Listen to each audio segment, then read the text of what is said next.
Acércate, cierra los ojos y deja que el peso de tu cuerpo se funda con la cama. Imagina que estamos en el año 1519, en el castillo de Clos-Lucé, en Francia. Es una noche fría, pero el hogar chisporrotea con una luz anaranjada que baila sobre las paredes. En una cama de roble, un hombre de barba blanca y manos marcadas por miles de bocetos exhala un suspiro cansado. Es Leonardo. Pero no mires al anciano todavía. Mira lo que sostiene en su mano derecha, oculta bajo la manta. Es un pequeño trozo de papel amarillento, doblado de una forma que nadie ha visto antes. Es un mapa, pero no de una tierra física, sino de algo que Leonardo llamó el alma del mundo. Él sabe que el tiempo se le escapa, y que mañana, cuando el sol ilumine el valle del Loira, se llevará consigo un secreto que ha guardado durante décadas. Un secreto que no está en la sonrisa de la Mona Lisa, ni en los engranajes de sus máquinas de guerra. Es algo mucho más oscuro,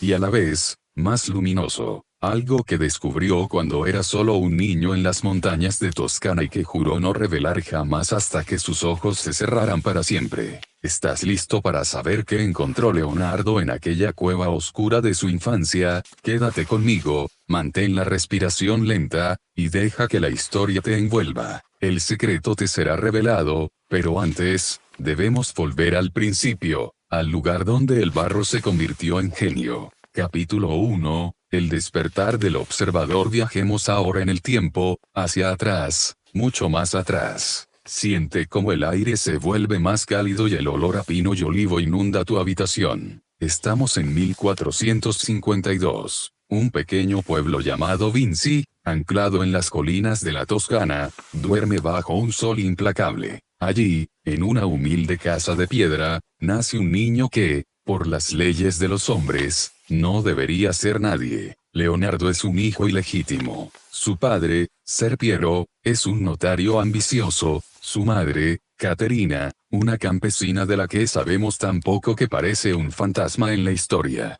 Pero ese estigma, esa marca de no pertenecer del todo a la sociedad noble ni a la campesina, es su primer regalo. Al no poder seguir la carrera de leyes de su padre, Leonardo es libre. Libre para observar. Imagina al pequeño Leonardo, de apenas 5 años, caminando descalzo por los senderos de anciano. Sus ojos no son como los de los demás niños. Él no solo ve un pájaro volar, él ve la resistencia del aire contra las plumas. Él no solo ve el agua correr por el arroyo, él ve los remolinos, las espirales infinitas que el agua dibuja al chocar con una piedra. Se sienta durante horas, en silencio absoluto, simplemente mirando cómo la luz del atardecer cambia el color de las hojas de los álamos. En su mente, el mundo no es algo estático, es una conversación constante entre la sombra y la luz. Es en estos años de soledad donde empieza a gestarse su verdadera educación, la observación de la naturaleza, su única y verdadera maestra. Escucha el silencio de la montaña, porque en ese silencio, el joven Leonardo empezó a escuchar las preguntas que nadie más se atrevía a formular. En esos primeros años de infancia, Leonardo descubrió que el mundo estaba vivo de una manera que los adultos parecían haber olvidado. Mientras los otros niños jugaban en las plazas, él se internaba en los bosques de Vinci, sintiendo el crujir de las ramas secas bajo sus pies y el susurro del viento que bajaba de las cumbres del monte Albano. Para él, la naturaleza no era un fondo estático, sino un organismo que respiraba, que latía con una lógica geométrica oculta. Se fijaba en la disposición de las hojas en los tallos, notando cómo se alternaban para que ninguna le robara la luz del sol a la de abajo. Empezó a comprender que el universo hablaba un lenguaje de formas y que él, tal vez, era el único destinado a descifrarlo. Un día, mientras exploraba un terreno especialmente abrupto, Leonardo se encontró frente a la entrada de una gran cueva. El niño se detuvo en seco. El aire que salía de aquella boca de piedra era frío,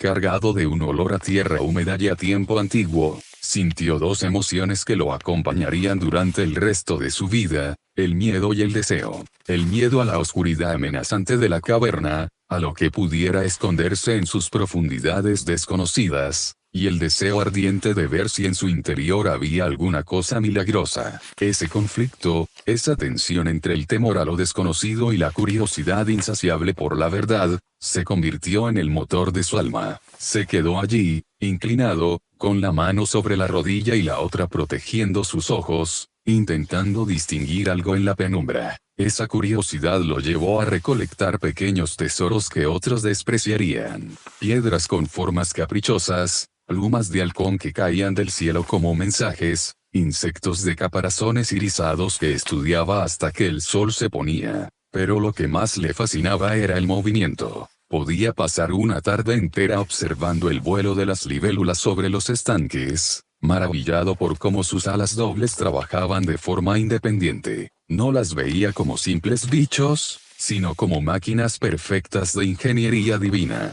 En su mente infantil, ya empezaba a diseccionar la realidad, a separar los hilos que tejían la existencia para entender cómo estaban anudados. Su padre, Ser Piero, observaba a este hijo extraño con una mezcla de desconcierto y orgullo distante. Aunque Leonardo no podía ser notario, el hombre notaba que el niño poseía una habilidad manual fuera de lo común. Leonardo no solo miraba, sino que intentaba capturar lo que veía en trozos de papel o sobre la misma piedra. Sus primeros trazos no eran dibujos infantiles, eran intentos desesperados por retener la belleza fugaz de una nube o la tensión del cuello de un caballo. No había escuela para él en Vinci, solo el cielo abierto y el ciclo de las estaciones, una educación que le permitió desarrollar una mente sin los prejuicios de los libros antiguos, una mente puramente visual, donde la imagen era la forma suprema de conocimiento. A medida que el joven Leonardo crecía, su soledad se transformaba en una herramienta de precisión. Ya no era solo el niño que recolectaba piedras, sino el adolescente que empezaba a comprender que la mano podía ser una extensión directa del pensamiento. En el pueblo de Vinci, la vida seguía un ritmo lento,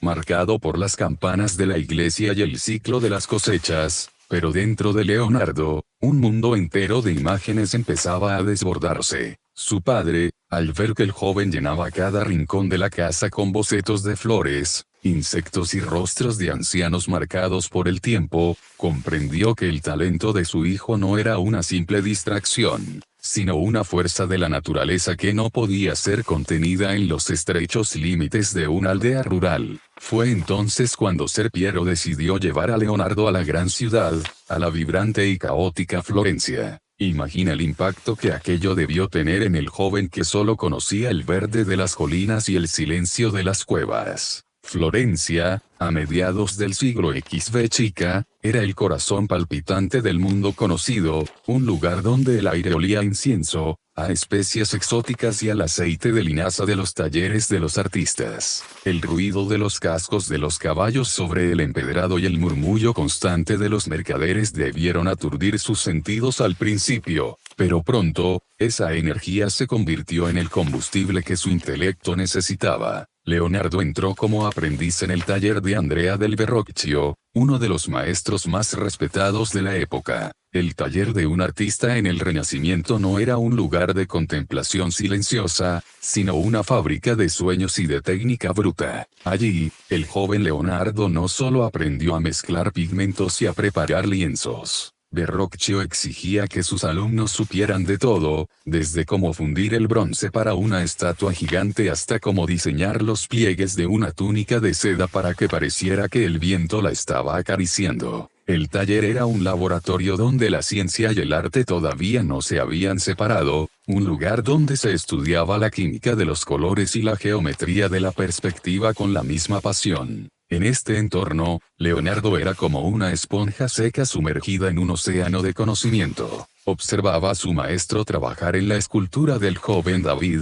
notando cómo el metal capturaba la tensión de los músculos bajo la piel. Pero Leonardo siempre iba un paso más allá. Mientras sus compañeros se limitaban a copiar los modelos del maestro, él se quedaba hasta tarde, cuando las velas ya se consumían, estudiando cómo la luz de una sola llama creaba sombras suaves que se fundían unas con otras. Fue aquí donde empezó a desarrollar su famosa técnica del esfumato, ese efecto de humo que hace que los contornos desaparezcan y que las figuras parezcan emerger de la propia atmósfera, como si estuvieran hechas de aire y misterio. Leonardo no solo dibujaba, él investigaba la esencia de lo que dibujaba. Si tenía que pintar un ángel, no se conformaba con la tradición. Salía al mercado, compraba pájaros vivos, estudiaba la anatomía de sus alas, cómo se articulaban las plumas y cómo se desplegaban para atrapar el viento, y luego los soltaba para verlos volar. Después, regresaba al taller y aplicaba esa verdad biológica a sus lienzos. Su mente ya no se conformaba con la apariencia de las cosas, necesitaba entender el mecanismo interno, el porqué detrás de cada forma.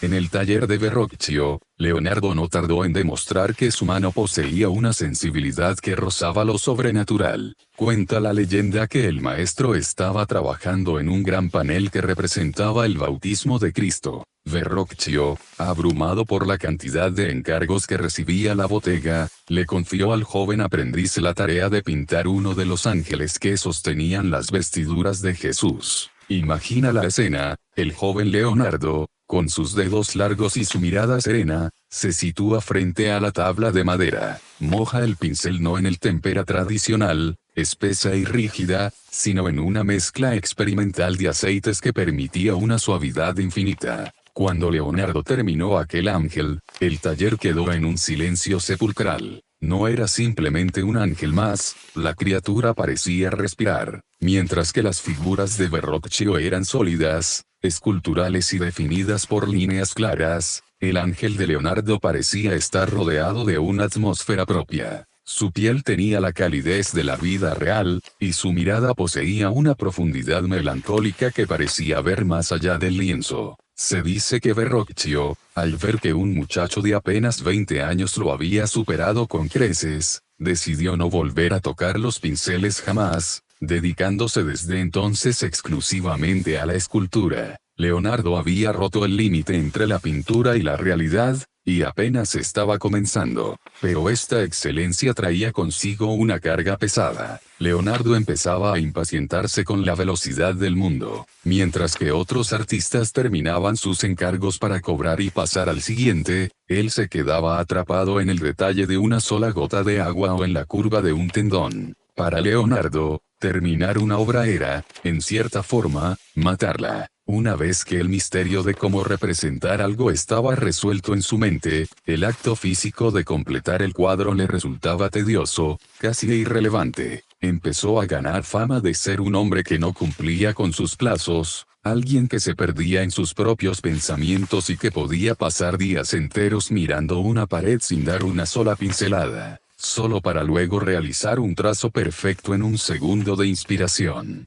Fue en este periodo de juventud en Florencia cuando Leonardo empezó a llenar sus primeros cuadernos. Esos diarios que hoy consideramos tesoros de la humanidad comenzaron como simples hojas sueltas donde anotaba todo lo que le cruzaba por la mente. No escribía como los demás, lo hacía de derecha a izquierda, en una escritura especular que requería un espejo para ser leída. Algunos dicen que era para proteger sus secretos, otros que simplemente era la forma natural de escribir para un zurdo que no quería manchar la tinta con su mano. En esos cuadernos, el arte empezaba a mezclarse con la ingeniería de forma irreversible. Dibujaba un rostro humano junto al esquema del ala de un murciélago, diseñaba una máquina para pulir lentes junto a una reflexión sobre la naturaleza del tiempo. Su mente era un océano que empezaba a desbordar las orillas del arte convencional, y Florencia, con sus intrigas políticas y su obsesión por el orden, empezaba a quedársele pequeña. La estancia en el taller de Verrocchio no solo fue una escuela de técnica, sino el lugar donde Leonardo comenzó a entender que el cuerpo humano era la máquina más compleja y hermosa jamás creada. Mientras los otros aprendices salían a las tabernas al caer la noche, él se sentía atraído por la quietud de los hospitales y las morgues improvisadas.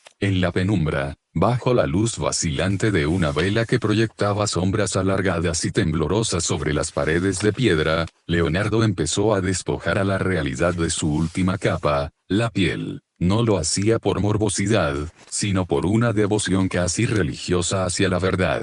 Quería saber qué había debajo de la sonrisa, qué músculos se tensaban para producir el llanto, cómo se conectaban los nervios para llevar el mensaje del movimiento desde el cerebro hasta la punta de los dedos. Cada disección era para él un viaje al centro de la creación. Con una precisión quirúrgica, sus manos, las mismas que pintaban ángeles, separaban tejidos y descubrían el intrincado diseño de los tendones. En sus cuadernos, los dibujos de anatomía alcanzaron una claridad que la ciencia no volvería a ver en siglos. Dibujaba el corazón no como un símbolo poético, sino como una bomba hidráulica perfecta. Pero lo más fascinante era cómo trasladaba ese conocimiento al lienzo. Si observas con atención los bocetos de esa época, notarás que sus figuras poseen una estructura interna que las hace parecer tridimensionales, como si estuvieran a punto de levantarse del papel. Leonardo no pintaba formas, pintaba funciones, fuerzas en equilibrio, la vida misma manifestándose a través de la materia orgánica. Sin embargo, esta búsqueda de la perfección lo sumergía en estados de abstracción profunda. Podía caminar por las calles de Florencia y, de repente, quedarse petrificado ante el movimiento de un caballo o la expresión peculiar de un mendigo. Seguía a personas con rasgos inusuales durante horas,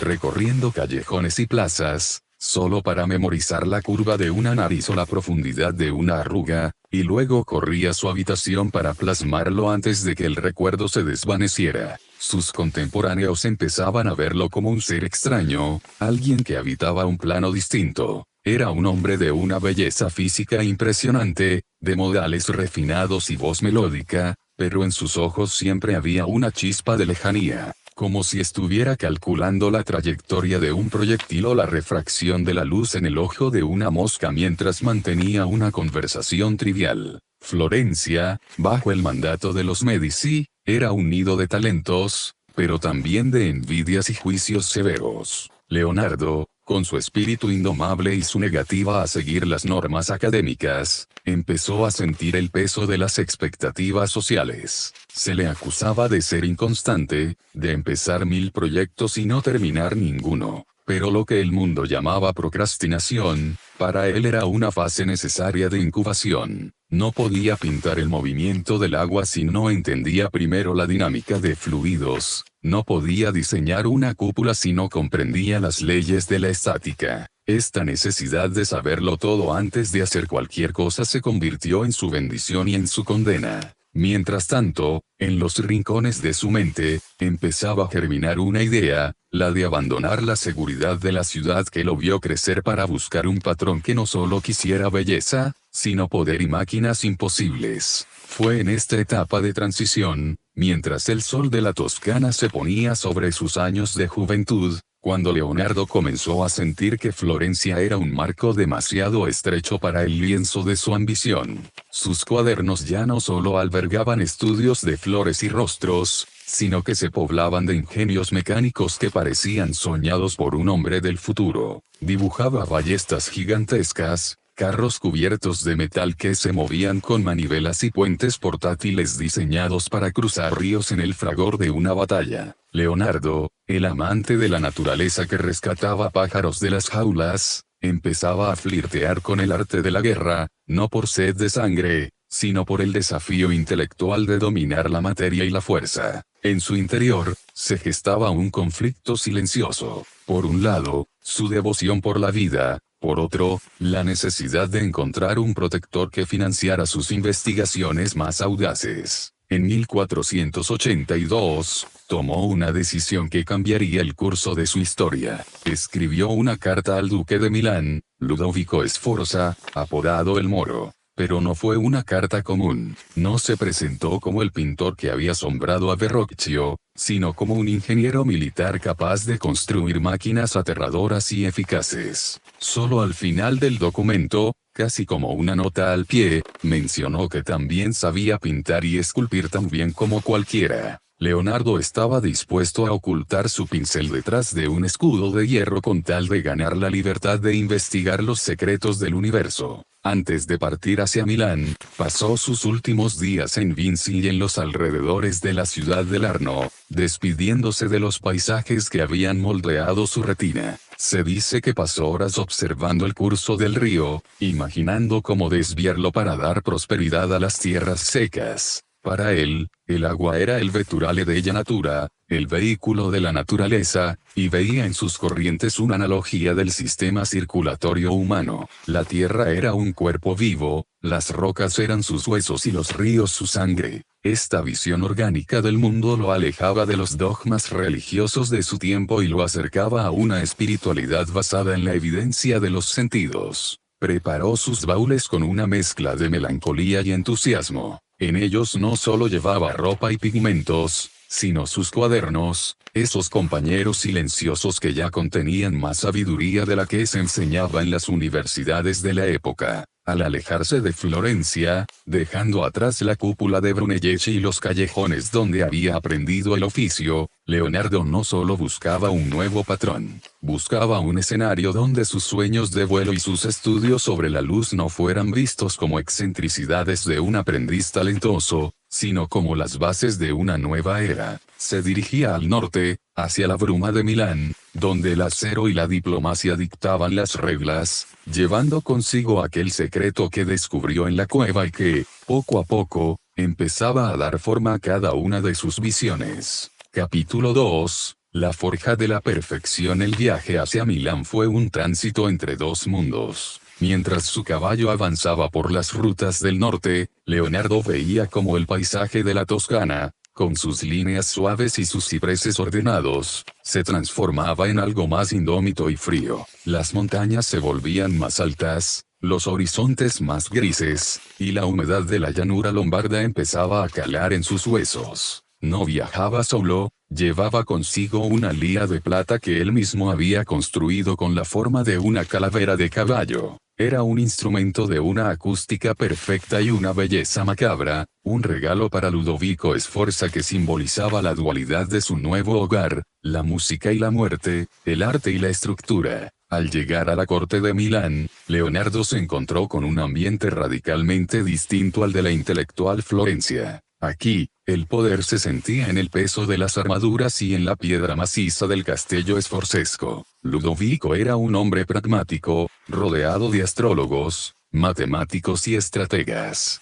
Para sobrevivir en este entorno, Leonardo tuvo que perfeccionar su papel de cortesano. Se convirtió en el maestro de ceremonias, el hombre que diseñaba escenografías mágicas para las fiestas del duque, donde autómatas de metal caminaban por los salones y planetas mecánicos giraban sobre las cabezas de los invitados. Pero detrás de esos fuegos artificiales, su mente seguía trabajando en la oscuridad, diseccionando la realidad en bloques de lógica y sombra. Fue en estos primeros años milaneses donde su obsesión por el vuelo alcanzó su punto álgido. Desde las terrazas del castillo, Leonardo observaba a los milanos reales y a los vencejos, anotando la inclinación exacta de sus colas para girar contra el viento. Empezó a preguntarse por qué el hombre, siendo la criatura más perfecta de la creación, estaba encadenado a la tierra. En sus cuadernos de este periodo, los dibujos de anatomía humana se mezclan con diagramas de alas articuladas hechas de red y seda.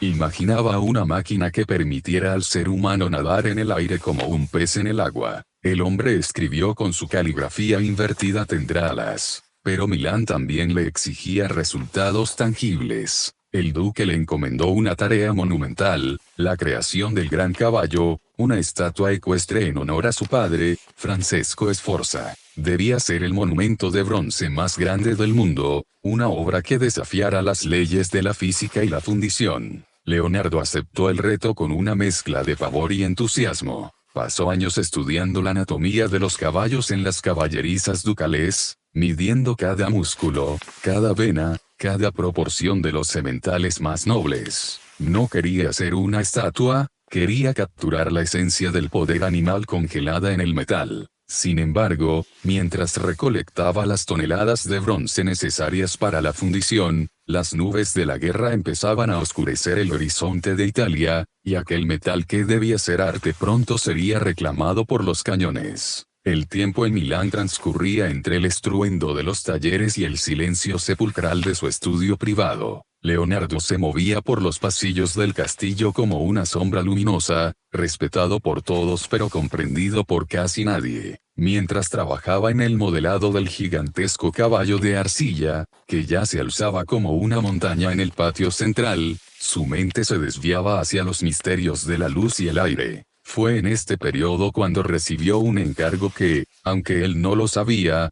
se convertiría en una de las imágenes más icónicas de la cristiandad, una pintura mural para el refectorio del convento de Santa María delle Grazie. El tema era la última cena. Imagina a Leonardo caminando por las calles de Milán, buscando el rostro de Judas. Se dice que recorría los barrios más bajos, las prisiones y los rincones oscuros de la ciudad, observando a criminales y hombres consumidos por la traición. No buscaba una caricatura del mal, sino la expresión humana del remordimiento y la decepción. Al mismo tiempo, buscaba el rostro de Cristo, pero no lo encontraba en ninguna parte. Para él, la belleza divina era algo tan inalcanzable que su pincel temblaba ante la idea de plasmarla. Pasaba horas sentado frente al muro blanco del convento, con los brazos cruzados, simplemente mirando. Los monjes, desesperados por su aparente inactividad, se quejaban al duque, pero Leonardo les explicaba que los genios a veces trabajan más cuando menos hacen,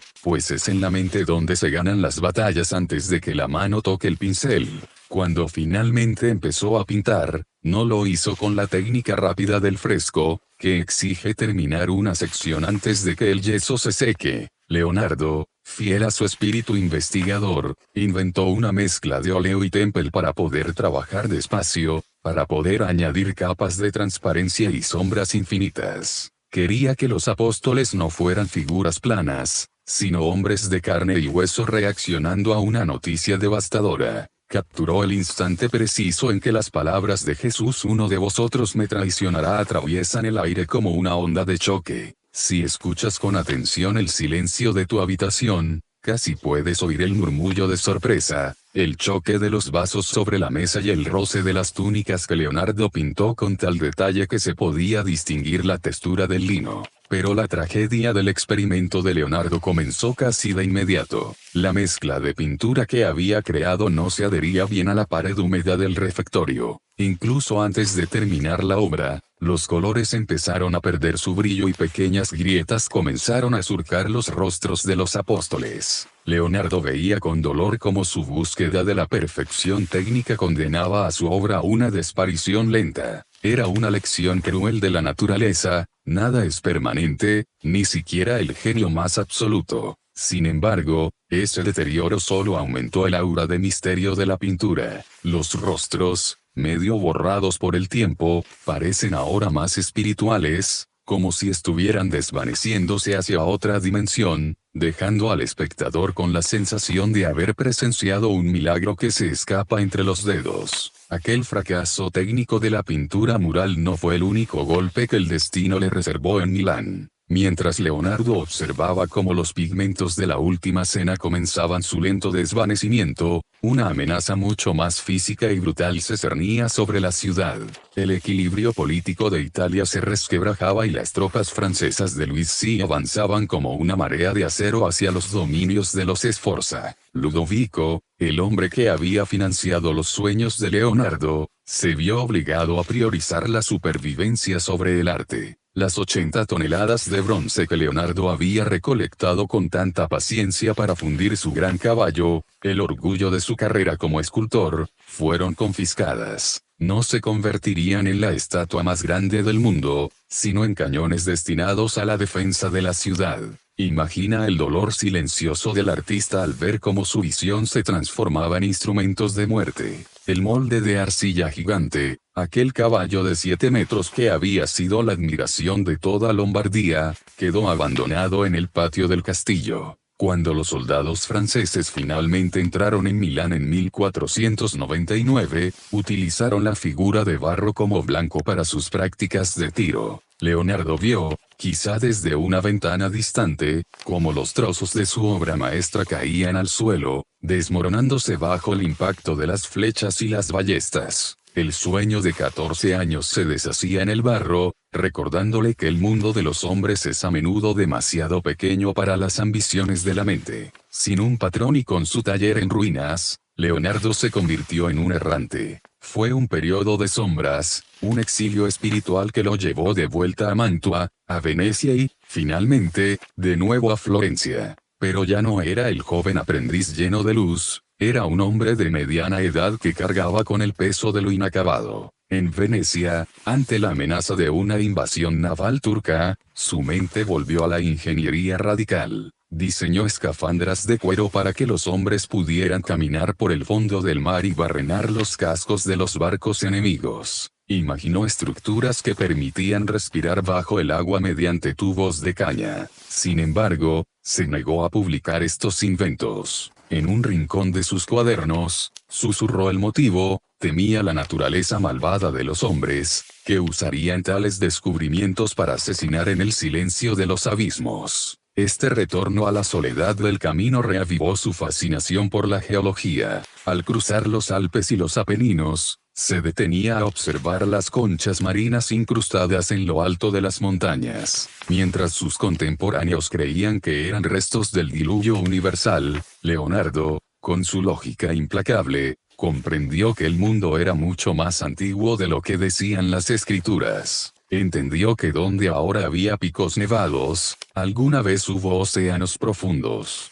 El tiempo, para él, se volvió una dimensión inmensa, un río que lo erosionaba todo. Y fue en ese estado de introspección profunda, de regreso a su tierra natal pero sintiéndose un extraño en todas partes, cuando empezó a gestar en su mente el retrato de una mujer que no sería simplemente un rostro, sino un paisaje del alma humana. Al regresar a Florencia en 1503, Leonardo se encontró con una ciudad que ya no era la que recordaba. El aire, antes vibrante de promesas, ahora pesaba con la tensión de las nuevas repúblicas y la sombra de rivales más jóvenes y hambrientos, como el impetuoso Miguel Ángel. Fue en este clima de reencuentro agridulce cuando un comerciante de telas llamado Francesco del Giocondo le pidió un retrato de su esposa, Lisa Gherardini. Para cualquier otro pintor, habría sido un encargo rutinario, una forma de llenar las arcas y seguir adelante. Pero para Leonardo, Lisa se convirtió en el espejo donde proyectar todas las preguntas que había acumulado en las cuevas de su infancia y en los campos de batalla de Milán. Imagina las sesiones de posado en el estudio de Leonardo. Para evitar que la modelo se aburriera o que su rostro perdiera la chispa de la vida, el maestro contrataba a músicos que tocaban laúdes y a bufones que contaban historias, manteniendo un ambiente de ensueño y alegría. Pero mientras la música llenaba la estancia, Leonardo no solo miraba la superficie de su piel, aplicaba capa tras capa de veladuras, tan finas que eran casi invisibles, construyendo el rostro de la Mona Lisa como si estuviera creando tejido vivo. No hay líneas en ese cuadro, solo transiciones de luz a sombra, el esfumato llevado a su máxima expresión. La comisura de sus labios y el rabillo de sus ojos se difuminan de tal manera que su expresión cambia según cómo la mires. Si estás triste, ella parece observar tu dolor; si sonríes, ella parece compartir un secreto contigo. Leonardo se obsesionó con este retrato de una manera que desconcertaba a sus contemporáneos. Nunca se lo entregó al cliente, se lo quedó para él,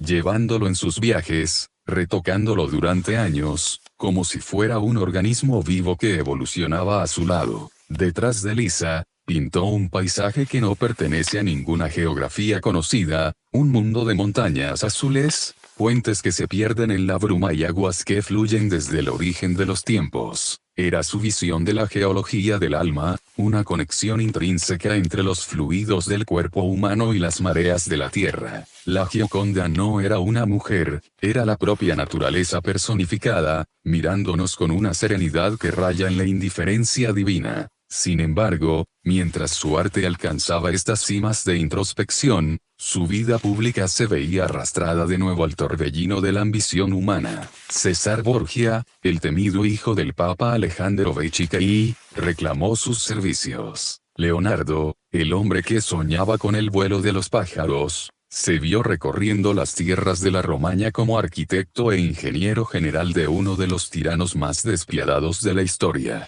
Viajaba en una mula, con sus cuadernos al cinto, cartografiando ciudades desde una perspectiva cenital, como si las viera desde los ojos de un halcón. En esos mapas, el mundo ya no era un conjunto de calles, sino una red de flujos y obstáculos que él podía manipular. Fue en este periodo de servidumbre bajo el terror cuando su cabello empezó a volverse blanco, y la fatiga de un mundo que solo quería sus máquinas para destruir empezó a mellar su espíritu. Bajo el servicio de César Borgia, Leonardo experimentó la soledad del que camina entre lobos. Mientras el tirano redibujaba las fronteras de Italia con sangre, Leonardo las redibujaba con tinta y precisión matemática. Fue en este tiempo cuando creó mapas tan exactos que parecen fotografías tomadas desde un satélite moderno, utilizaba una brújula y un odómetro de su propia invención para medir cada ángulo de las murallas de Imola. Pero mientras sus dedos trazaban las líneas de las fortalezas, su mente vagaba lejos, hacia los remolinos de los ríos que tanto le obsesionaban. Para Leonardo, la guerra era una passia bestialísima, una locura bestial, y sin embargo, se veía obligado a perfeccionarla para sobrevivir en un mundo que no valoraba sus estudios sobre el vuelo o la botánica.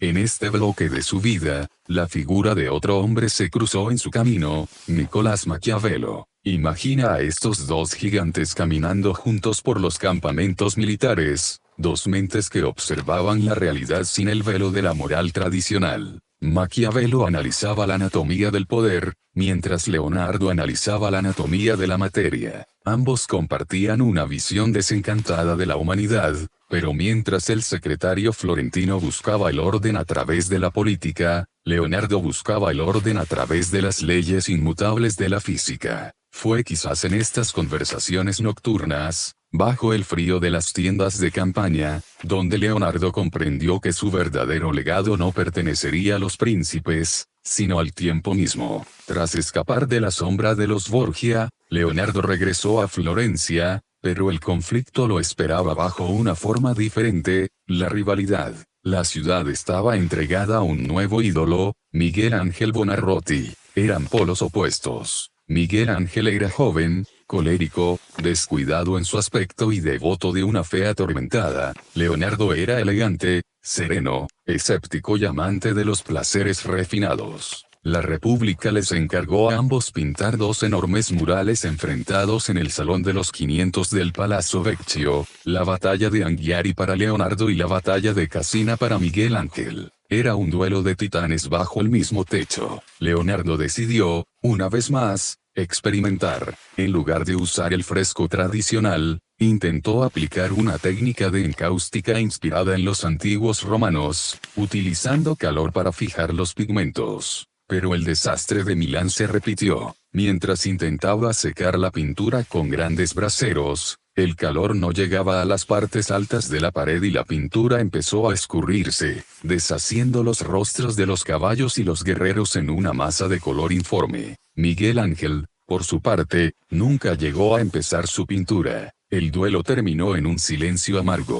Leonardo, cansado de las envidias y de sus propios fallos técnicos, empezó a sentir que Florencia era un lugar de fantasmas. Su mirada volvió a dirigirse al norte, hacia Milán, que ahora estaba bajo el control de los franceses, quienes lo admiraban no como un ingeniero de guerra, sino como el artista más grande de su era. Tras el amargo fracaso del mural en Florencia, Leonardo sintió que las murallas de su ciudad natal se estrechaban como una prisión de mármol. El aire estaba viciado por la competencia y la incomprensión. Por eso, cuando los franceses, ahora dueños de Milán, lo invitaron a regresar no como un ingeniero de armas, sino como un sabio venerado, no dudó. En 1506, dejó atrás los bocetos inacabados de guerreros y caballos para volver a la llanura lombarda. Pero este Leonardo ya no era el joven ambicioso de antes, era un hombre que buscaba la unidad detrás de todas las cosas.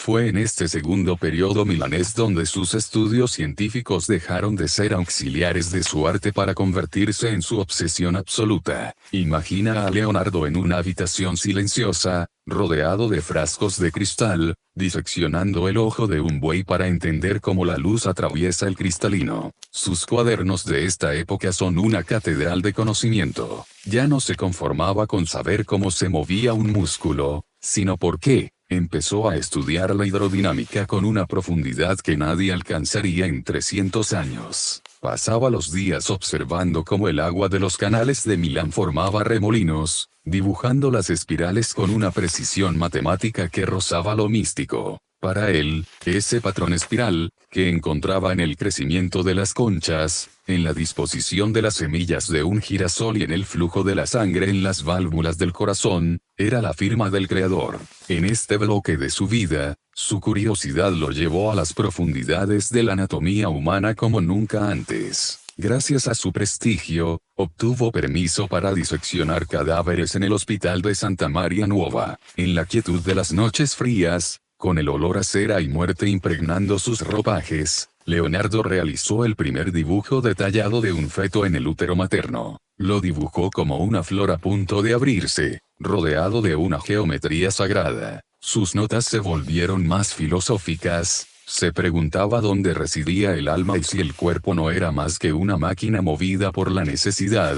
esa ley universal que obliga a cada causa a tener un efecto. A pesar de su inmersión en la ciencia, su pincel no descansaba del todo. Trabajaba en La Virgen de las Rocas y en Santa Ana, La Virgen y el Niño, obras donde las figuras parecen emerger de una bruma eterna. Su técnica del esfumato ya no era solo una herramienta estética, sino una declaración de principios. En la naturaleza no existen las líneas negras ni los bordes duros, todo está conectado por la atmósfera. Pero, como siempre, su ritmo era exasperante para sus patrones. El rey de Francia, Luis XVI, le enviaba cartas urgentes pidiéndole que terminara sus cuadros, pero Leonardo estaba ocupado tratando de calcular la cuadratura del círculo o estudiando el vuelo de los murciélagos. Su mente habitaba ya en un futuro que sus contemporáneos no podían ni vislumbrar. En este punto de su madurez en Milán, Leonardo ya no era solo un hombre que buscaba respuestas, era un hombre que buscaba la ley que unifica todas las respuestas. Sus paseos por las orillas del río Ada se convirtieron en sesiones de meditación científica. Se agachaba junto a la corriente, con el agua mojando sus botas de cuero fino, y lanzaba pequeñas semillas o paja para ver cómo el fluido se retorcía al encontrar un obstáculo. Lo que otros veían como un simple chapoteo, él lo traducía en diagramas de una complejidad asombrosa, comparando el movimiento del agua con el de las trenzas del cabello femenino. Para Leonardo, el universo era una danza de espirales, una geometría dinámica que se repetía desde lo más pequeño hasta lo más inmenso. Su fama en la corte francesa de Milán era tal que se le trataba como a un oráculo viviente. Carlos de Amboise, el gobernador francés, lo adoraba y le otorgaba una libertad que nunca tuvo en Florencia. Leonardo aprovechó este sosiego para profundizar en la óptica. Pasaba horas en su estudio a oscuras, con solo un pequeño orificio en la contraventana, observando cómo la imagen del mundo exterior se proyectaba invertida en la pared opuesta. Estudiaba la estructura del ojo humano con la precisión de un relojero, convencido de que la vista era el sentido supremo, la ventana por la cual el alma se comunicaba con la creación. El ojo, escribió, es el príncipe de las matemáticas. En este periodo de auge intelectual, su taller se convirtió en un refugio de jóvenes discípulos que lo miraban con una mezcla de temor y devoción. Entre ellos destacaba Francesco Melzi, un joven noble que se convertiría en su hijo espiritual y en el guardián de sus secretos. Melzi observaba cómo el maestro, ya con la barba encanecida pero con las manos aún firmes, se perdía en el estudio de las plantas. Leonardo no solo dibujaba flores, diseccionaba los tallos para entender cómo la savia subía por ellos, desafiando la gravedad.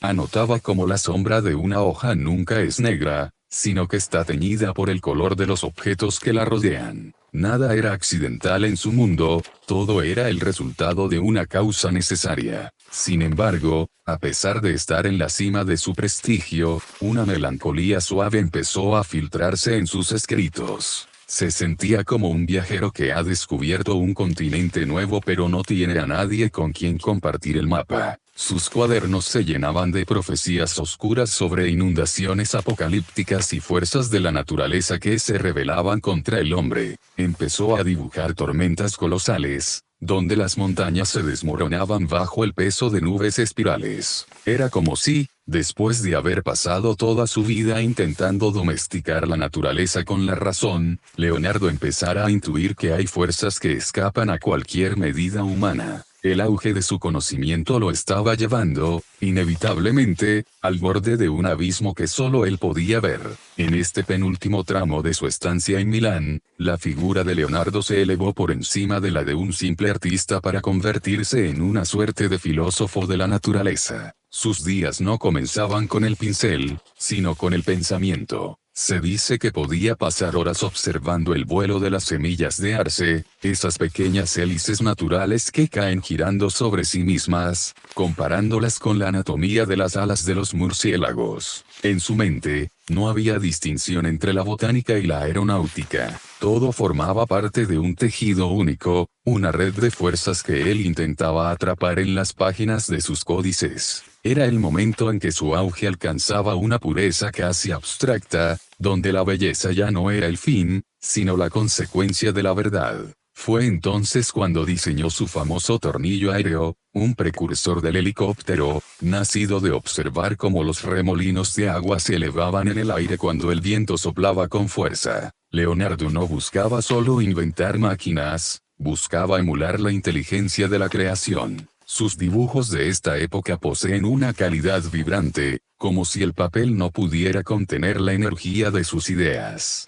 Pero, mientras su intelecto volaba hacia las estrellas, sus manos seguían ancladas a la materia. Trabajaba simultáneamente en el estudio de la lengua del picamaderos y en la refracción de la luz en las facetas de un diamante. Nada era demasiado pequeño para su atención, ni demasiado vasto para su ambición. Esta etapa milanesa, bajo el ala protectora de los franceses, le permitió también profundizar en su faceta de urbanista. Imaginó ciudades con dos niveles, uno para el paso de los carros y las bestias, y otro, elevado y limpio, para el paseo de los ciudadanos. Quería que el aire fluyera, que el agua de los canales limpiara las calles y que la luz del sol llegara a cada rincón. Una visión de higiene y orden que estaba siglos por delante de la suciedad de las metrópolis del Renacimiento. Pero, como tantas otras de sus visiones, estos proyectos quedaron grabados en tinta, esperando un tiempo que aún no había nacido. Sin embargo, el destino de Italia volvía a ser incierto. Los vientos de guerra soplaban de nuevo y la estabilidad de la que gozaba en Milán empezó a resquebrajarse. Leonardo, que ya sentía el peso de los años en sus articulaciones, comenzó a preparar su partida. No se iba con las manos vacías. Llevaba consigo la Mona Lisa, que seguía retocando en la penumbra de sus aposentos, y a su fiel Melzi. El hombre que había intentado descifrar el código del universo se preparaba para su último gran viaje, dejando atrás la ciudad que lo vio alcanzar la cima de su conocimiento. Pero antes de que el sol se pusiera sobre su etapa milanesa, una última sombra se cruzó en su camino, la llamada de Roma, la ciudad de los papas, donde su genio se enfrentaría a su conflicto más íntimo. Capítulo 3, El laberinto de la mente en Roma. El conflicto de Leonardo no fue una guerra de espadas, sino una batalla de silencios y sombras. Mientras Rafael decoraba las estancias del Vaticano con una gracia que encandilaba al Papa, y Miguel Ángel se retorcía de furia y genio en los andamios de la Capilla Sistina, Leonardo se recluía en sus aposentos del Belvedere. El mundo exterior pedía a gritos frescos monumentales y glorias eclesiásticas, pero él, el observador de lo invisible, prefería estudiar la alquimia y la fabricación de espejos parabólicos. Se sentía como un extraño en una fiesta donde todos hablaban un idioma que él ya había superado. El Papa León X, un hombre de gustos extravagantes pero poca paciencia para la introspección científica, llegó a exclamar con desesperación, comillas, ay de mí, este hombre nunca hará nada, pues comienza por pensar en el fin de la obra antes de empezarla. Esta incomprensión caló hondo en su espíritu. Leonardo comenzó a volcarse aún más en sus cuadernos, que se transformaron en un refugio contra la irrelevancia que la corte papal intentaba imponerle. Fue en este periodo cuando sus estudios anatómicos chocaron frontalmente con la autoridad de la Iglesia. Un envidioso ayudante alemán, que trabajaba con él en el taller, lo denunció ante el Papa, acusándolo de realizar disecciones sacrílegas. Se le prohibió la entrada al Hospital del Santo Espíritu, cortándole el acceso a los cadáveres que eran sus libros de texto más sagrados. Privado de la observación directa del cuerpo humano, Leonardo sintió que le arrancaban los ojos. El laberinto de su mente se volvió más oscuro, más denso, y empezó a llenar sus páginas con dibujos de cataclismos, donde el agua, que antes era vida, se convertía en una fuerza destructora que lo borraba todo. Su salud también empezó a flaquear. Un pequeño temblor en su mano derecha, la mano que no usaba para pintar pero sí para sostener el mundo, le recordaba que él también estaba sujeto a las leyes de la decadencia orgánica que tanto había estudiado. Empezó a verse a sí mismo como un autómata que se quedaba sin cuerda. En sus notas, la palabra venerdì, viernes, aparecía repetida de forma obsesiva, como si contara los días que le quedaban de luz. Pero en medio de ese aislamiento romano, no dejó de buscar la chispa. Se interesó por la botánica de una manera casi mística, estudiando cómo las plantas crecen siguiendo secuencias numéricas, buscando en la humilde hiedra que trepaba por los muros del Vaticano la misma inteligencia que movía las esferas celestiales. Era un hombre dividido. Por un lado, el cortesano que debía diseñar curiosidades para los Medici, por otro, el filósofo que sentía que el tiempo se le escapaba sin haber terminado de descifrar el gran secreto de la vida. Sus noches en Roma eran largas y pobladas de experimentos con aceites y barnices que buscaban la transparencia perfecta para su San Juan Bautista, una obra que pintaba con una lentitud agónica. El santo, con su dedo apuntando al cielo y esa sonrisa ambigua que recordaba a la de la Mona Lisa, parecía burlarse de las ambiciones terrenales de la ciudad.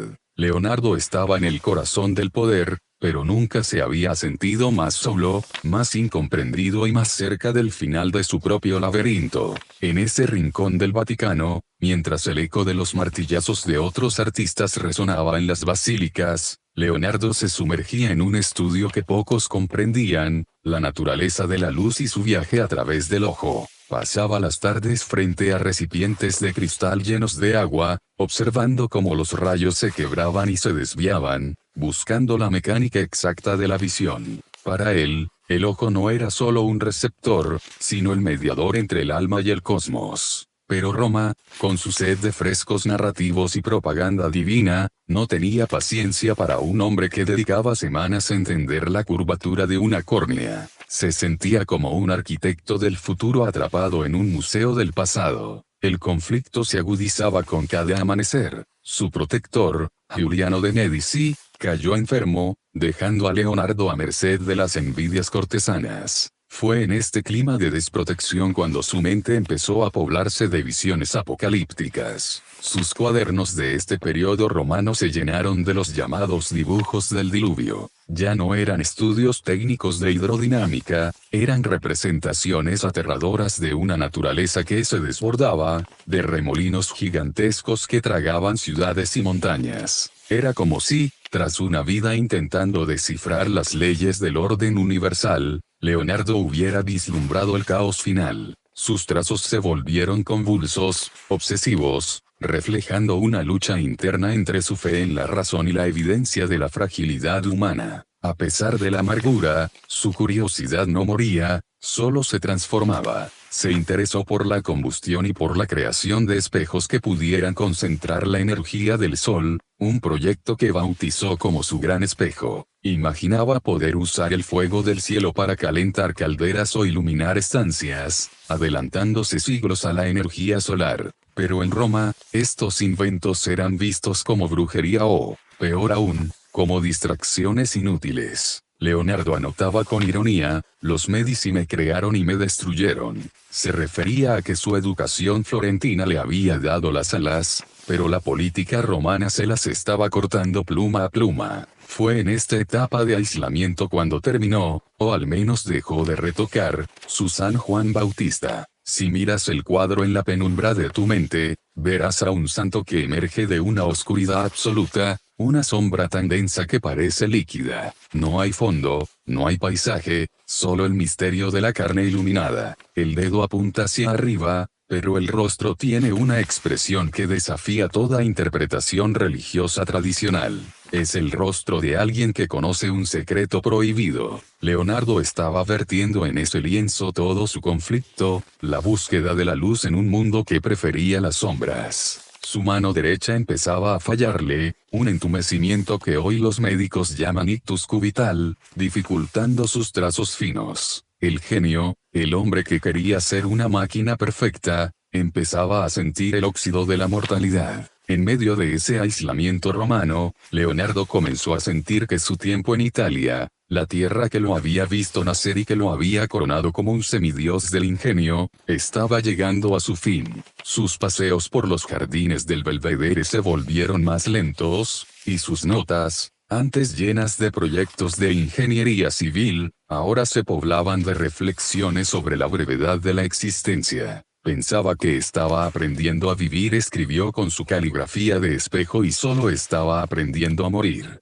Pero incluso en esa melancolía, su mente no descansaba. Si el cuerpo le fallaba, su espíritu se refugiaba en la abstracción pura. Empezó a estudiar la geometría de las lúnulas y los juegos de sombras proyectadas por cuerpos complejos, buscando una armonía que el mundo de los hombres, enzarzado en guerras y dogmas, le negaba. El conflicto final de su etapa en Roma fue la sensación de ser una reliquia viviente. Veía a Rafael triunfar con una facilidad pasmosa, adoptando muchas de las innovaciones que él, Leonardo, había tardado décadas en perfeccionar. Sentía que le habían robado sus secretos sin entender la profundidad del sacrificio que conllevaban. Su salud, además, le jugaba malas pasadas. El entumecimiento de su brazo derecho se hacía más presente en los días de humedad romana. Sin embargo, fue en ese momento de vulnerabilidad cuando recibió una oferta que cambiaría el acto final de su vida.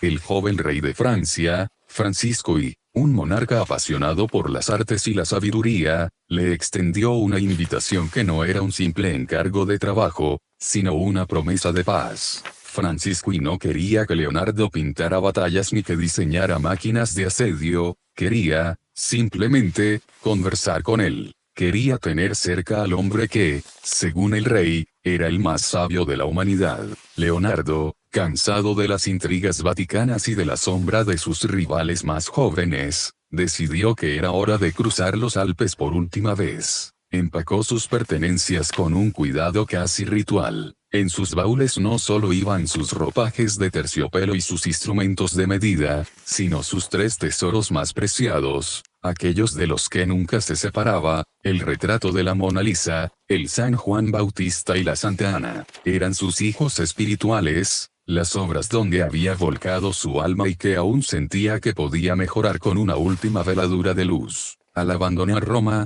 Leonardo dejó atrás el ruido de la cristiandad para buscar el silencio de los bosques de Turena. El viaje fue largo y penoso para un hombre de su edad, pero cada kilómetro que lo alejaba de Italia parecía quitarle un peso de encima. Cruzó las montañas envuelto en pieles, observando por última vez las crestas nevadas que tanto le habían enseñado sobre la formación de la tierra. Se dirigía a Francia no como un empleado, sino como el primer pintor, ingeniero y arquitecto del rey. Era el comienzo del fin, el momento en que el conflicto de su mente empezaría a disolverse en la serenidad de un retiro dorado, preparando el terreno para el último capítulo de su historia. Capítulo 4, el vuelo del inmortal. Llegamos ahora al Valle del Loira, en Francia. Es el año 1516 y el aire aquí es distinto, es más fresco, cargado del aroma de la tierra húmeda y el rumor de los ríos que fluyen con una calma señorial. El rey Francisco I le ha otorgado a Leonardo la pequeña joya del castillo de Clos-Lucé, una mansión de ladrillo rojo y piedra blanca conectada con el castillo real de Amboise por un pasadizo secreto.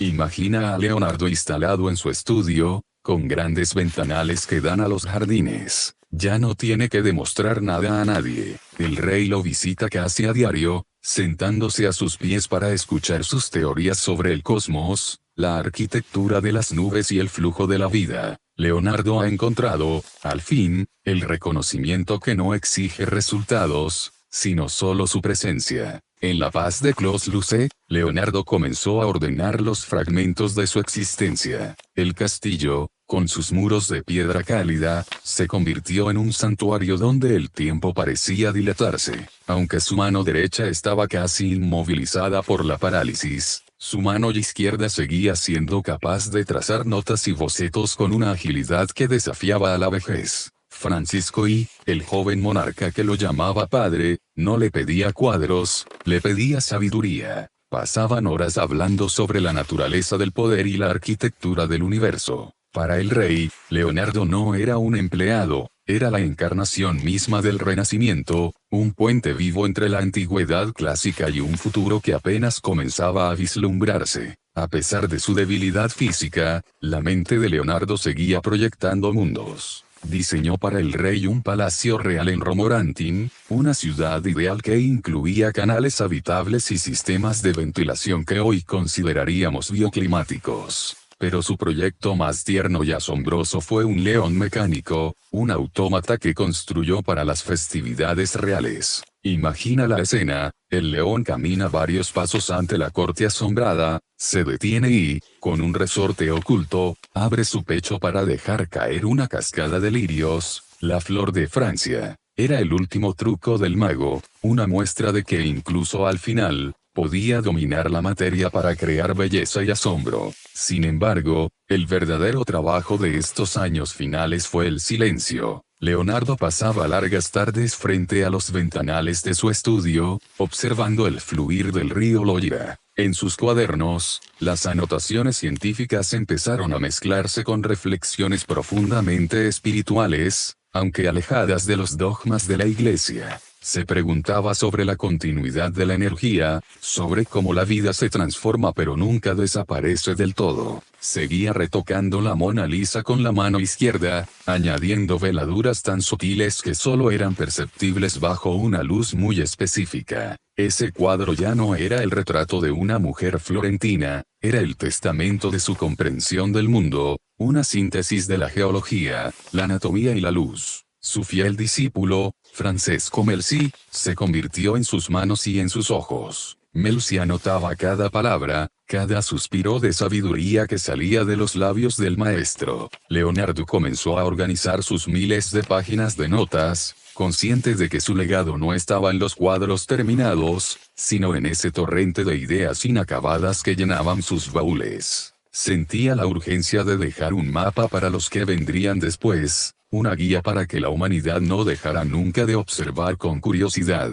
La muerte ya no era para él un enemigo, sino una necesidad más de la naturaleza, el cierre natural de un ciclo que había observado 1000 veces en las plantas y en los ríos. En los días en que el aire de Turena se volvía más tibio con la llegada de la primavera de 1519, Leonardo sintió que el hilo de su vida, ese que había seguido con la precisión de un geómetra, empezaba a deshilacharse. Ya no salía a los jardines, prefería quedarse en su gran cama de Clos-Lucé, rodeado de sus manuscritos. Francesco Melzi, su sombra fiel, permanecía sentado a su lado, sosteniendo la mano que una vez dibujó la perfección y que ahora apenas tenía fuerza para apretar la suya. El rey Francisco I, rompiendo todo protocolo real, acudía a visitarlo con frecuencia, dejando de lado las cacerías y los asuntos de estado para sumergirse en el silencio de la habitación del sabio. Leonardo, con la lucidez que solo otorga la cercanía del final, comenzó a dictar su testamento.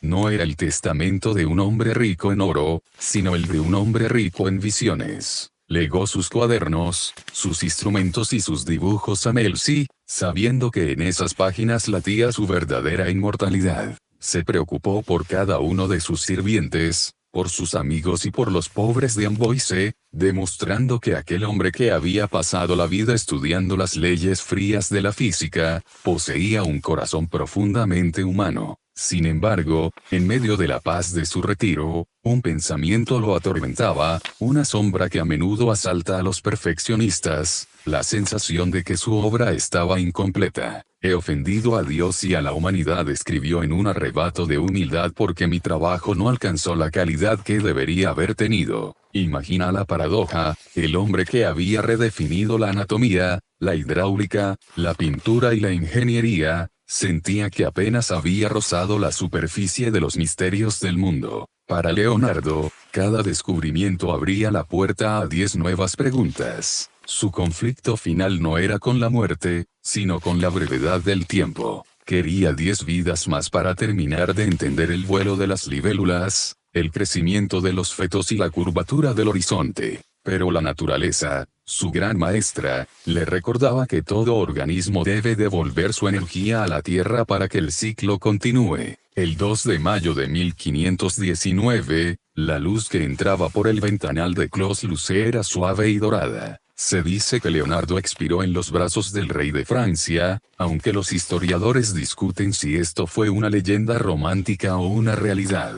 Lo que sí es cierto es que, al morir, Leonardo dejó tras de sí un vacío que nadie en el Renacimiento pudo llenar. El hombre que había nacido como un niño ilegítimo en las colinas de Vinci, moría como el primer ciudadano del mundo moderno. Sus ojos, que habían visto más que los de cualquier otro mortal de su época, se cerraron por fin. Pero su mirada quedó atrapada para siempre en la sonrisa de una mujer de madera y en las espirales de agua que seguían fluyendo en los canales que él mismo había diseñado.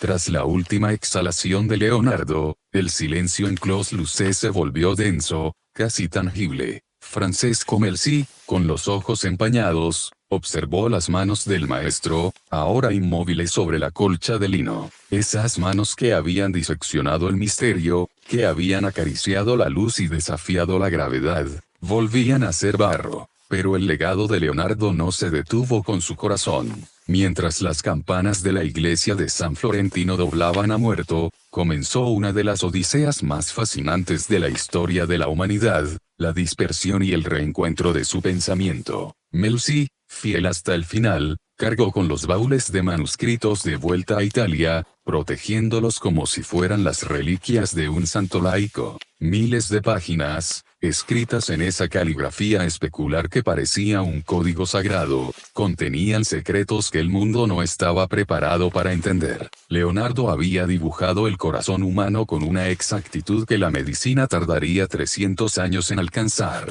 Había comprendido la erosión de las montañas, la circulación de la sangre y la posibilidad de que el hombre cruzara los cielos. Sin embargo, durante siglos, esos cuadernos permanecieron ocultos en bibliotecas privadas, acumulando polvo y misterio. El mundo conocía al pintor, al creador de la última cena, pero el científico, el visionario que habitaba en los márgenes de los bocetos, permanecía en una penumbra similar a su famoso esfumato. Fue solo mucho tiempo después cuando la humanidad empezó a tropezar con sus inventos ya realizados por otros. Los ingenieros del siglo X y XX se asombraban al abrir un códice y encontrar el diseño de un paracaídas, de un tanque de guerra o de un traje de buzo, trazados con una elegancia que ningún esquema moderno poseía. Leonardo no era un adivino, era un hombre que sabía leer las leyes de la naturaleza con tal profundidad que podía predecir sus aplicaciones futuras. Su legado no era una serie de objetos terminados, sino una invitación perpetua a la curiosidad. Él nos enseñó que no hay separación entre la ciencia y el arte, que entender cómo funciona el ala de un pájaro es, en sí mismo, un acto de adoración a la belleza. La Mona Lisa, aquel retrato que nunca quiso soltar, terminó colgada en las paredes del Louvre, convirtiéndose en el icono más reconocible del planeta. Millones de personas se detienen hoy ante ella, tratando de descifrar esa mirada que Leonardo perfeccionó durante años de soledad. Pero el verdadero testamento de Leonardo no está en un museo, sino en nuestra propia capacidad de asombro. Cada vez que miramos un remolino en un río, cada vez que nos preguntamos por qué el cielo es azul o cómo vuela un avión, estamos usando los ojos de aquel niño que una vez se asomó a una cueva en Vinci. Leonardo se convirtió en el aire, en el agua y en la luz que tanto estudió, fundiéndose con la naturaleza para siempre. En este punto del tiempo, lejos ya de los pinceles y los aromas de trementina, el legado de Leonardo se despliega como un mapa infinito sobre la historia de la humanidad.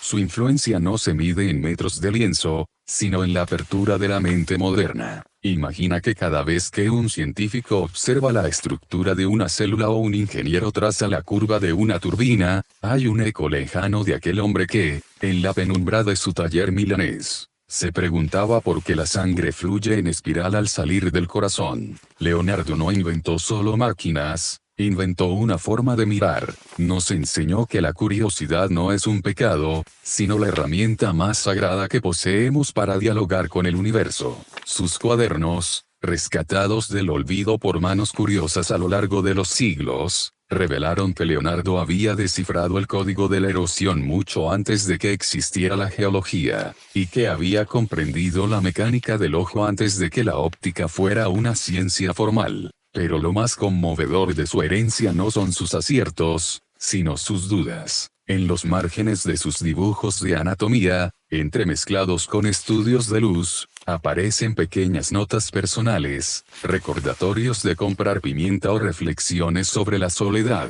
Es en esos detalles donde el mito se disuelve para dejarnos ver al hombre, un ser que, a pesar de su intelecto sobrehumano, sentía el frío, el cansancio y el miedo a no ser comprendido. Hoy, la figura de Leonardo da Vinci habita en el inconsciente colectivo como el arquetipo del genio total. Pero si pudieras susurrarle al oído en su lecho de muerte, él probablemente te diría que su mayor logro no fue la Mona Lisa ni sus diseños de puentes. Te diría que su mayor victoria fue haber mantenido viva, hasta el último suspiro, la capacidad de asombrarse ante el vuelo de una mosca o el nacimiento de una flor. El vuelo del inmortal no se refiere a sus máquinas voladoras, sino a cómo su espíritu logró desprenderse de las ataduras de su época para planear sobre los siglos, recordándonos que somos parte de un todo inmenso y coherente. Al apagar la luz de su vida, Leonardo encendió una antorcha que aún ilumina nuestro camino hacia lo desconocido. Él es el recordatorio de que la belleza y la verdad son dos caras de la misma moneda, y que para alcanzar una, hay que perseguir la otra con una devoción incansable. Su historia termina aquí, en el silencio de un castillo francés. Pero su viaje continúa cada vez que alguien, en la quietud de la noche, levanta la vista hacia las estrellas y se pregunta, comillas, ¿cómo funciona esto? Leonardo ya no está, pero su mirada sigue aquí, filtrándose a través de las sombras, invitándonos a no cerrar los ojos ante el misterio que nos rodea. En la penumbra de su estudio en el Belvedere, Leonardo comenzó a sentir que Roma era un desierto de mármol donde sus ideas caían en suelo estéril. Mientras el joven Rafael pintaba con una dulzura que encandilaba a los cardenales, Leonardo se hundía en el estudio de los espejos cóncavos y la reflexión de la luz. Pasaba las noches frente a láminas de metal pulido, tratando de capturar el fuego del sol para convertirlo en energía. Era un visionario tratando de domesticar estrellas en una ciudad que solo pedía retratos y frescos. Pero el conflicto no era solo con el mundo exterior, era una lucha contra su propia biología. Sus cuadernos de este periodo romano muestran una caligrafía que a veces titubea, una mano que lucha contra el entumecimiento de los nervios, el primer aviso de que la máquina perfecta que era su cuerpo empezaba a desgastarse. Este declive físico lo sumergió en una introspección casi mística. Empezó a llenar páginas enteras con el estudio de la lengua del picamaderos o el mecanismo del bostezo humano, porque un hombre se ve obligado a abrir la boca de esa manera, que hilos invisibles mueven los músculos de la garganta. Para Leonardo, no había detalle insignificante. Sin embargo, en la corte papal, estas investigaciones eran vistas como excentricidades de un anciano que había perdido el rumbo. Se sentía como un gigante rodeado de enanos que solo veían la superficie de las cosas. La soledad se convirtió en su única compañera fiel, una soledad poblada por los fantasmas de todas las máquinas que nunca construyó y los cuadros que nunca dio por terminados.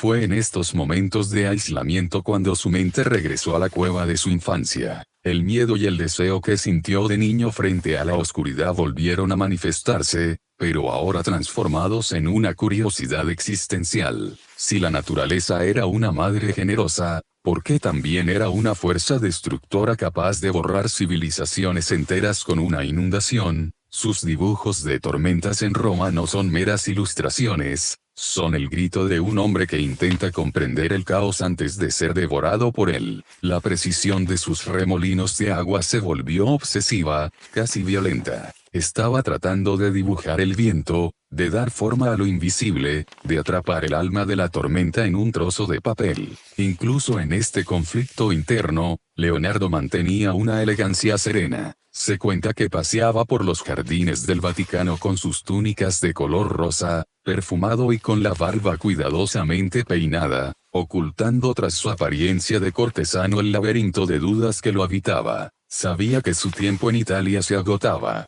Los Medici, que lo habían visto crecer, ahora centraban su atención en talentos más dóciles y productivos. Leonardo era un lujo demasiado caro y demasiado lento para una Roma que vivía a un ritmo frenético. Pero en el horizonte, más allá de los Alpes, un joven rey francés ya estaba preparando el refugio donde el genio podría, finalmente, dejar de luchar y empezar a trascender. En la quietud de Clos-Lucé, Leonardo no solo ordenaba sus papeles, sino que intentaba capturar la esencia misma del movimiento antes de que sus propias manos se detuvieran. Se dice que en las tardes de otoño, cuando el sol bañaba el valle del Loira con una luz de ámbar, el maestro se sentaba junto a la ventana a observar el vuelo de las hojas secas. No las veía como materia muerta, sino como pequeñas alas que obedecían a las leyes de la aerodinámica que él mismo había descrito décadas atrás. En su mente, el macrocosmos y el microcosmos se fundían. La forma en que una hoja caía al suelo era, para él, la misma danza que realizaban las estrellas en la inmensidad del firmamento. Su relación con el joven rey Francisco I se estrechó de una manera que la historia rara vez registra entre un monarca y un artista. Francisco no lo buscaba para que pintara frescos en sus palacios, sino para que fuera su filósofo de cabecera. El rey cruzaba a menudo el pasadizo secreto que unía el castillo real de Amboise con la humilde pero elegante morada de Leonardo solo para escucharle hablar. Imagina esas noches junto a la chimenea, donde Leonardo, con su voz pausada y profunda, le explicaba al soberano que el mundo no era un regalo de Dios para que los reyes lo gobernaran, sino un mecanismo de una complejidad infinita que el hombre tenía el deber de comprender. Francisco le escuchaba en silencio, sabiendo que estaba ante el último de una estirpe de gigantes. A pesar de la paz que reinaba en su vida francesa, Leonardo seguía sintiendo el aguijón de la curiosidad científica. En sus cuadernos de este periodo, la caligrafía se vuelve más apretada, como si intentara ahorrar papel o tiempo. Realizó estudios sobre la acústica, tratando de entender cómo el sonido viaja a través del aire y por qué el eco se produce con ciertos retrasos. Dibujaba instrumentos musicales que nunca se construyeron, arpas eólicas que debían sonar solo con el paso del viento, creando una música celestial que no dependiera de la mano humana. Era como si, sabiendo que su propia mano le fallaba, Leonardo buscara formas de que la belleza siguiera manifestándose de manera autónoma. Pero el gran proyecto de estos años finales fue la compilación de su Tratado de la Pintura. Quería dejar por escrito que pintar no es un ejercicio de habilidad manual, sino un acto del intelecto. Instruía a los futuros artistas a no mirar solo el objeto, sino el espacio que hay entre el objeto y el ojo. Les pedía que estudiaran las manchas de humedad en las paredes, porque en ellas la imaginación puede ver paisajes, batallas y rostros que ninguna mente puede inventar por sí sola. Leonardo estaba enseñando al mundo no qué ver, sino cómo imaginar. Estaba sembrando las semillas de una libertad creativa que florecería siglos después, mientras él, lentamente, empezaba a despedirse de la luz que tanto había amado. En este remanso de paz en el Valle del Loira, los días de Leonardo comenzaron a medirse no por las tareas cumplidas, sino por la profundidad de sus silencios. El hombre que había diseñado máquinas de guerra y desviado ríos,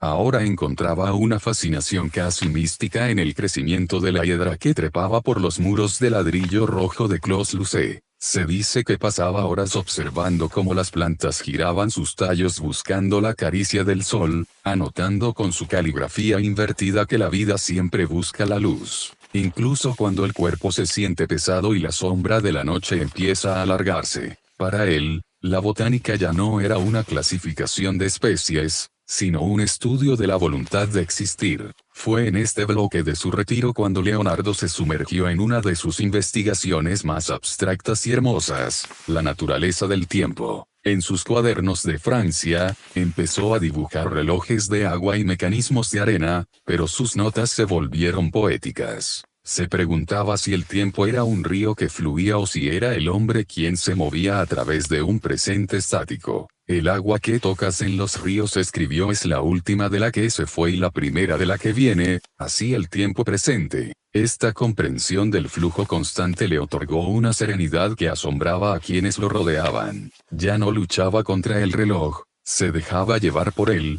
comprendiendo que su vida era solo un breve remolino en la corriente infinita de la existencia. Su fiel francés Commercy, viendo que las fuerzas del maestro declinaban, comenzó a organizar las carpetas de dibujos anatómicos que Leonardo había realizado décadas atrás en las morgues de Milán y Florencia. Juntos, revisaban aquellos estudios de nervios, tendones y huesos que parecían grabados por la mano de un ángel cirujano. Leonardo, con su brazo derecho ya casi inerte, señalaba con la izquierda las correcciones, asegurándose de que la posteridad supiera exactamente cómo late un corazón y cómo se articula una vértebra. No era vanidad, era una responsabilidad hacia la verdad. Sentía que si esos conocimientos se perdían con él, la humanidad retrocedería siglos en la oscuridad de la ignorancia. Mientras tanto, en una esquina de su taller, la Mona Lisa seguía observándolo. Muchos se preguntan por qué nunca se separó de ella,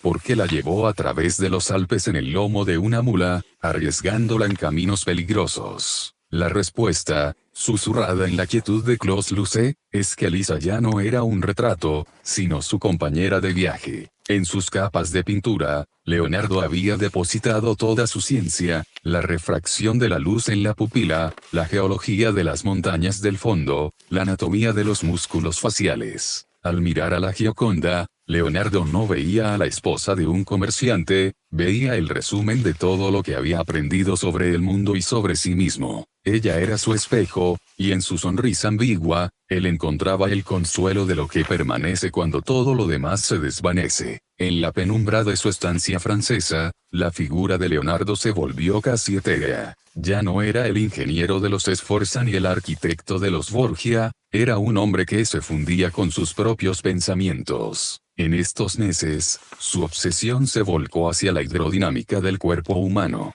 Con la mano izquierda, que aún conservaba la agilidad de un ala, trazaba diagramas donde comparaba las válvulas del corazón con las esclusas de los canales que había diseñado en su juventud. Entendía que la vida es, ante todo, un flujo. El agua es el conductor de la naturaleza, murmuraba para sí mismo, mientras observaba cómo la sangre latía con dificultad en sus propias venas, siguiendo las mismas leyes de remolinos y presiones que rigen el curso del Loira. Este bloque de su retiro fue también el de la reconciliación con lo invisible. Leonardo, que durante toda su vida había exigido pruebas empíricas y despreciado a los especuladores que no basaban su saber en la experiencia, empezó a aceptar que hay dimensiones del alma que el escalpelo no puede tocar. No se trataba de una conversión religiosa tradicional, sino de una humildad cósmica. Al mirar sus dibujos de anatomía cerebral, donde buscaba el senso común o el asiento del alma, se daba cuenta de que la máquina era perfecta, pero el motor de la conciencia seguía siendo el gran misterio. En la soledad de Clos-Lucé, el silencio se convirtió en su laboratorio más profundo, un espacio donde la ciencia se transformaba en una forma de oración silenciosa hacia la inteligencia del universo. Francisco I, en sus visitas, notaba que el maestro hablaba cada vez menos de máquinas de guerra y más de la armonía de las proporciones. Leonardo le mostró bocetos de una escalera de caracol doble para el castillo de Chambord, una estructura donde dos personas podían subir y bajar sin cruzarse jamás. Era una metáfora de su propia vida, un camino de ascenso y otro de descenso, entrelazados pero independientes. Para Leonardo, la arquitectura no era solo piedra y argamasa, era música congelada, una extensión de las leyes de la perspectiva que había dominado en Florencia. El rey, fascinado, comprendía que Leonardo no estaba diseñando un edificio, sino intentando construir un orden perfecto en un mundo que caminaba hacia el caos de las guerras de religión. Mientras tanto, la primavera de 1519 avanzaba con una crueldad hermosa. El aroma de las lilas entraba por la ventana, recordándole a Leonardo los jardines de su infancia en Vinci. Empezó a sentir que su instrumento, como llamaba a su cuerpo, estaba llegando al límite de su resistencia. No había amargura en su mirada, solo una curiosidad analítica sobre el proceso de su propio desvanecimiento. Anotaba la pérdida de visión, la debilidad de los sentidos, como si estuviera realizando la última disección de su carrera, la suya propia. Francesco Melzi, al verlo tan absorto, le preguntaba en qué pensaba, y Leonardo, con una sonrisa cansada, solo respondía que estaba observando cómo la luz se retira lentamente de los objetos antes de que llegue la sombra definitiva. En este penúltimo bloque de su estancia en la Tierra, Leonardo comenzó a sentir que el aire de Francia se volvía más ligero, casi transparente.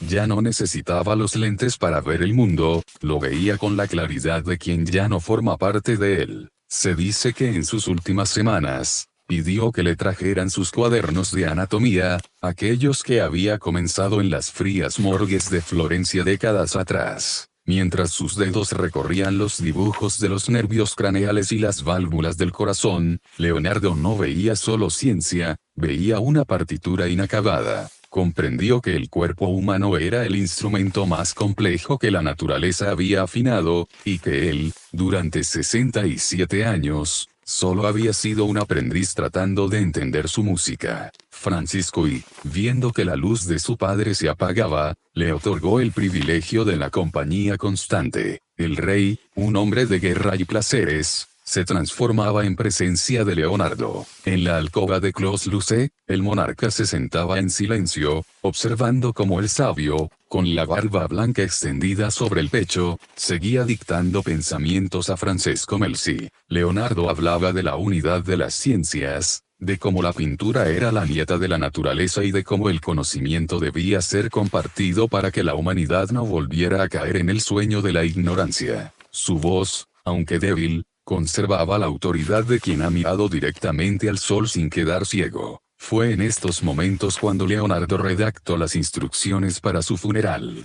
No quería pompas excesivas, pero sí una procesión de 60 mendigos portando antorchas, un gesto que reflejaba su humildad ante la vida y su respeto por los desposeídos. Sentía que en el rostro de un anciano pobre había más verdad y más historia que en todas las estatuas de mármol de Roma. Se confesó con un sacerdote, cumpliendo con los ritos de la iglesia, aunque su verdadera fe siempre había residido en las leyes de la óptica y el flujo de los remolinos. Para Leonardo, Dios no era un juez sentado en un trono, sino la inteligencia suprema que se manifestaba en la curvatura de una pluma o en la proporción áurea de una caracola. En sus últimas notas, antes de que la pluma cayera definitivamente de sus manos, Leonardo escribió una frase que resume su conflicto y su gloria: la paciencia sirve a los que sufren como la ropa a los que tienen frío. Estaba aceptando su propia fragilidad con la misma curiosidad con la que había estudiado el vuelo de los pájaros. Sabía que su vuelo estaba a punto de comenzar, y que dejaría atrás un mundo que apenas empezaba a despertar gracias a sus visiones. La Mona Lisa, en un rincón de la estancia, parecía observar el proceso con su eterna calma, como si ella, creada por él, supiera que su creador estaba a punto de convertirse en parte del paisaje eterno que él mismo había pintado detrás de ella. La atmósfera de Clos-Lucé se transformó en un espacio donde el tiempo dejó de ser una medida lineal para convertirse en un eterno presente. Leonardo, el hombre que había diseccionado el misterio de la vida, se preparaba para su última observación, la transición de la conciencia hacia el gran silencio. El 2 de mayo de 1519, el aire del Valle del Loira soplaba con una suavidad inusual, agitando apenas las cortinas de terciopelo de su lecho. Francisco I, según cuenta la tradición más hermosa del Renacimiento, sostenía la cabeza del genio entre sus brazos reales, queriendo retener en su reino al hombre que había traído la luz de Italia a las sombras de Francia. Leonardo expiró con la misma serenidad con la que había observado el fluir de los ríos. En ese último suspiro, el vuelo del inmortal se completó. No fue un final, sino una dispersión. Su cuerpo fue sepultado en la iglesia de San Florentino, pero su mente, fragmentada en miles de páginas de papel de hilo, comenzó un viaje que duraría siglos. Francesco Mercy, heredero de sus tesoros intelectuales, regresó a Italia llevando consigo los baúles que contenían el futuro de la ciencia. Allí, entre dibujos de máquinas voladoras, estudios de embriología y mapas de ciudades utópicas, yacía el germen de la modernidad.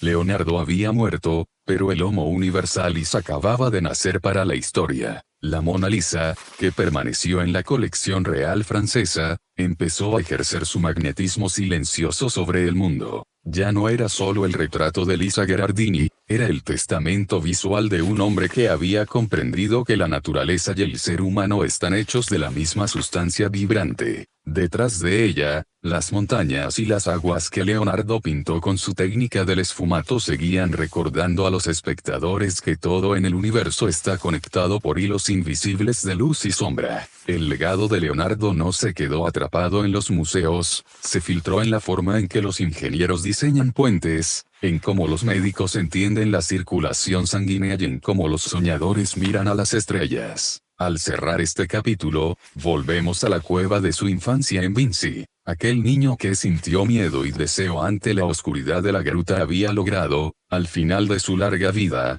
iluminar cada rincón de esa caverna con la antorcha de la razón y la belleza. Leonardo da Vinci no fue solo un artista o un inventor, fue el puente necesario entre la mística del pasado y la lógica del futuro. Su vida fue un experimento continuo, una búsqueda incansable de la unidad detrás de la diversidad. Al apagarse la luz en Clos Luce, no quedó oscuridad, sino una estela radiante que invita a cada generación a seguir preguntando, a seguir mirando y a nunca dejar de asombrarse ante el milagro de existir.